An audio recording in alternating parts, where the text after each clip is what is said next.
ठीक है ना। तो सबसे पहले उगम साहब, आप काफ़ी टाइम से बी द पैनल में आ रहे हैं, आपका बी द पैनल के बारे में क्या अनुभव रहा है? आपके आप में क्या ऐसे इम्प्रूवमेंट्स आए हैं जिसके कारण आप बार बार आ रहे हैं? जब मैं पहली बार बी द पैनल में आया था तो थोड़ा सा मतलब ऐसे क्योंकि हालांकि मेरा फर्स्ट एक्सपीरियंस था एज ए इंटरव्यूअर, तो जब मैं पहले तो ये सोच रहा था कि क्वेश्चन क्या आएंगे, सामने वाले क्या क्वेश्चन पूछेंगे, उसका अपन को आंसर फॉर्मिंग कैसे करनी है। और जब बी द पैनल में बैठे तब ये चीज़ महसूस हुई कि जो सामने वाला आंसर दे रहा है उसमें कितनी गुणवत्ता है, उसको किस तरीके से और अच्छी तरीके से वो प्रेजेंट कर सकता था।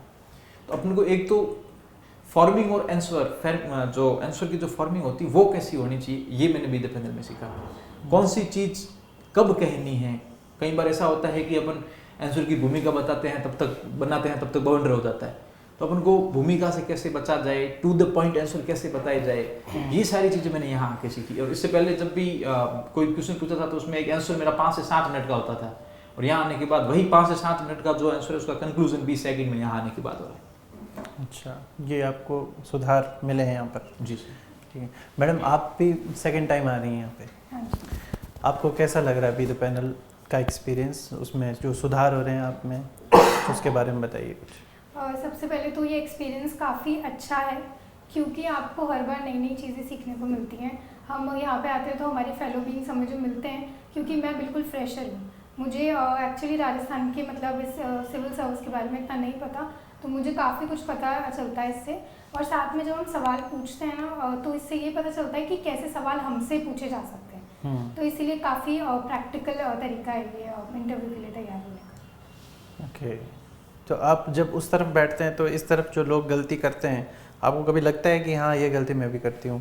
हाँ, या फिर हाँ, उसमें इम्प्रूवमेंट्स? बहुत बार कि मुझे ऐसा लगा कि सेम मिस्टेक मैंने की और मुझे सॉरी बोलना था, तो काफ़ी अच्छा एक्सपीरियंस मिलता है और हमें सीखने का मौका भी मिलता है। जी जी, रामफूल जी, आप काफ़ी समय से यहाँ पे आ रहे हैं और हमें भी बहुत अच्छा लगता है जब आप यहाँ पे आते हैं हमारे साथ, तो आप अपना अनुभव बताएं, क्या लगा आपको? मेरा शुरुआती अनुभव ये कहूँगा कि मैं इस बार जो इंटरव्यू प्रिपरेशन के लिए मेरी एंट्री बी द पैनल से हुई सबसे पहले, तो कि मैं कहीं भी और कहीं मौक देने से पहले मैं तैयार यहीं हुआ बी द पैनल में, सबसे अच्छी बात मेरी ये रही। इसके अलावा और यहाँ की बात करूँ तो ये बिल्कुल फ्री ऑफ कॉस्ट, इतना अच्छा एनवायरनमेंट और इतना सपोर्टिंग स्टाफ मिलता है, सारी बातें करते हैं, और डेली बेसिस पे या जब भी हम मिलते हैं तो इतने मल्टीपल लोगों के साथ अनुभव शेयर होते हैं। 4 से 5 लोग पैनल में होते हैं जो हमें करेक्ट करते हैं, तो एक ही आप इंटरव्यू या मॉक इंटरव्यू में इतने सारे लोगों से सजेशन मिल जाते हैं जो आपको कई बार करें तो शायद मिले। इसलिए एक कह सकते हैं गुणात्मक लाभ एक ही टाइम में, कम टाइम में ज़्यादा से ज़्यादा यहाँ मुझे मिला, जो बहुत अच्छा लगा। ओके सर, आपका कौन सा इंटरव्यू है ये? सर मेरा सेकंड टाइम आया हूँ मैं इसमें, यहाँ पे बी द पैनल में। हाँ, और इसमें खुद को जानने के साथ साथ ये भी पता चलता है कि हम जब एज ए इंटरव्यूअर बैठते हैं तो सामने वाले से क्या क्वेश्चन पूछते हैं, और हम कंपेयर भी कर पाते हैं कि अगर मैं उस साइड बैठता हूँ तो मतलब मैं खुद से कमियों को देख सकते हैं सामने बैठते हैं उसको जज करके, और बाकी जो साथ वाले लोग हैं वो अलग अलग टाइप के क्वेश्चन पूछते हैं, तो बहुत सारे क्वेश्चन नए नए पता चलते हैं अपने ज़िले के बारे में, अपनी हॉबी के बारे में, और जो सामने जो क्वेश्चन पूछते हैं उन्हीं से फिर रिलेटेड और सारे क्वेश्चन फ्रेम करने का भी मौका मिलता है। अच्छा, चेतन जी, ये जब be the panel mock interview से आपको किस तरह से अलग लगता है? जी सर,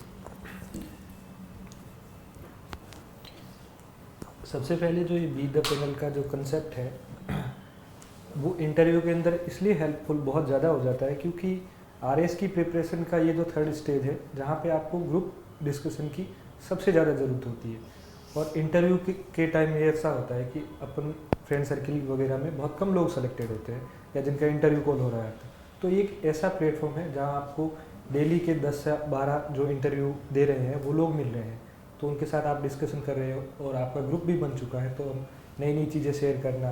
और दूसरा जो मॉक इंटरव्यू है उसके अंदर एक यूनिडायरेक्शनल चीज़ होती है, आप आके सीट पे बैठते हो, आपसे सवाल किए जाते हैं और आप वापस फीडबैक के साथ वापस बाहर चले जाते हो, जबकि ये एक ऐसी चीज़ है जहाँ पे आप सीट के वापस टेबल के इस पार आके बैठते हो, तो उस दौरान आप देखते हो आपके अंदर जो ऑब्जर्वेशन की क्वालिटी जो डेवलप होती है कि एक आप इंटरव्यूअर में जो इंटरव्यू देने आता है उसमें देखते हो कि इसकी अंदर जो बेसिक क्वालिटीज़ है जिसमें इंटीग्रिटी है, ऑनेस्टी है, वो कैसे आंसर्स दे रहा है, उसकी जो बॉडी लैंग्वेज वो कैसे चेंज हो रही है, उसके साथ साथ वो कितना अटेंटिव है, ये सारी चीज़ें इनकी जो प्रैक्टिकल जो यहाँ पे आके होता है वो सिर्फ बी द पैनल में ही हो सकता है। मॉक इंटरव्यूज़ में मेरे हिसाब से इतना नहीं होता।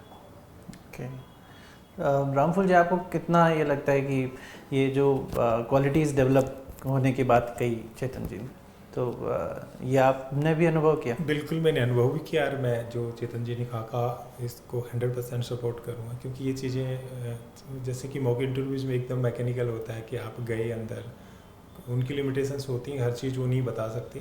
पेपर पे एज ए फीडबैक कुछ चीज़ें लिख के दे देते हैं, आप लेके वापस आई जाते हैं। लेकिन यहाँ चीज़ें हैं कि हम जैसे फीडबैक सेशन में हम डिस्कस करते हैं प्रॉपर, और इतने सारे लोगों से करेक्ट होते हैं, सबसे अच्छी बात है। तो बिल्कुल सही बात है, ये जो मॉक इंटरव्यू में नहीं है उससे काफ़ी सारी चीज़ें यहाँ अलग होती हैं, बहुत helpful. Thank you for this feedback and suggestion. Thank you.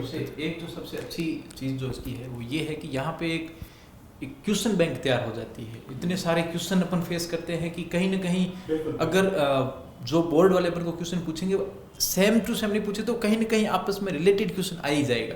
तो अपने पहले से इतना एक बड़ा क्वेश्चन बैंक अपन सोल्व कर चुके होते हैं कि एक तरीके की ये अभी मान लो अपन जैसे टेस्ट सीरीज सोल्व करते थे तो उसके बाद जितना अपन को वहाँ प्रॉफिट होता था, बिल्कुल ऐसे एक बहुत बड़ा क्वेश्चन बैंक अपन सोल्व करके जा रहे हैं। आप हॉबी तैयार कर लेते हो, आप अपने एजुकेशन बैकग्राउंड के जो भी सब्जेक्ट्स हैं उनको तैयार कर लेते हो, अपने डिस्ट्रिक्ट्स कर लेते हो, इसके अलावा आप इंटरनेशनल रिलेशन के ऊपर बहुत अच्छा डिस्कशन कर लेते हो। और सबसे अच्छी चीज़ ये है कि आप अपने रियल कॉम्पिटिटर के साथ डिस्कशन कर रहे हो, जो बिल्कुल आपके साथ बैठेंगे, आप ही के फाइटर है, आप ही के साथ वो फाइट दे रहे हैं। तो आपको ये भी पता चले कि मैं इनसे कितना आगे हूँ या मुझे इनके बराबर आने के लिए और कितने एफर्ट लगाने चाहिए, ये सारी चीज़ें अच्छी मिलती हैं यहाँ पे। इस वजह से एक जो हेजिटेशन होता है कि यार वहाँ पता नहीं कैसे कैसे धुरंधर आ जाएंगे, कैसे क्या आएंगे, तो अपन को पहले से प्री मेंटलिटी सेटअप हो जाता है। क्योंकि बी द पैनल में आप मतलब मैं लगभग 100 लोगों के साथ बी द पैनल में बैठ चुका हूँ जो रियल कॉम्पिटिटर है। तो उनके साथ 100 लोगों के साथ एक तो अपनी जान पहचान हो गई, और दूसरी चीज़ है जब भी जैसे इंटरव्यू बोर्ड में भी जाए तो अपन को बोर्ड पैनल का भी कोई वहाँ मिलेगा, तो एक जाने से पहले एक साइकोलॉजिकल वो मोटिवेशन मिलेगा कि यार अपन इन्हीं में से एक हैं। ये चीज़ काफ़ी अच्छी है, इसकी सबसे अच्छी चीज़ मुझे ये लगी। Thank you for the feedbacks.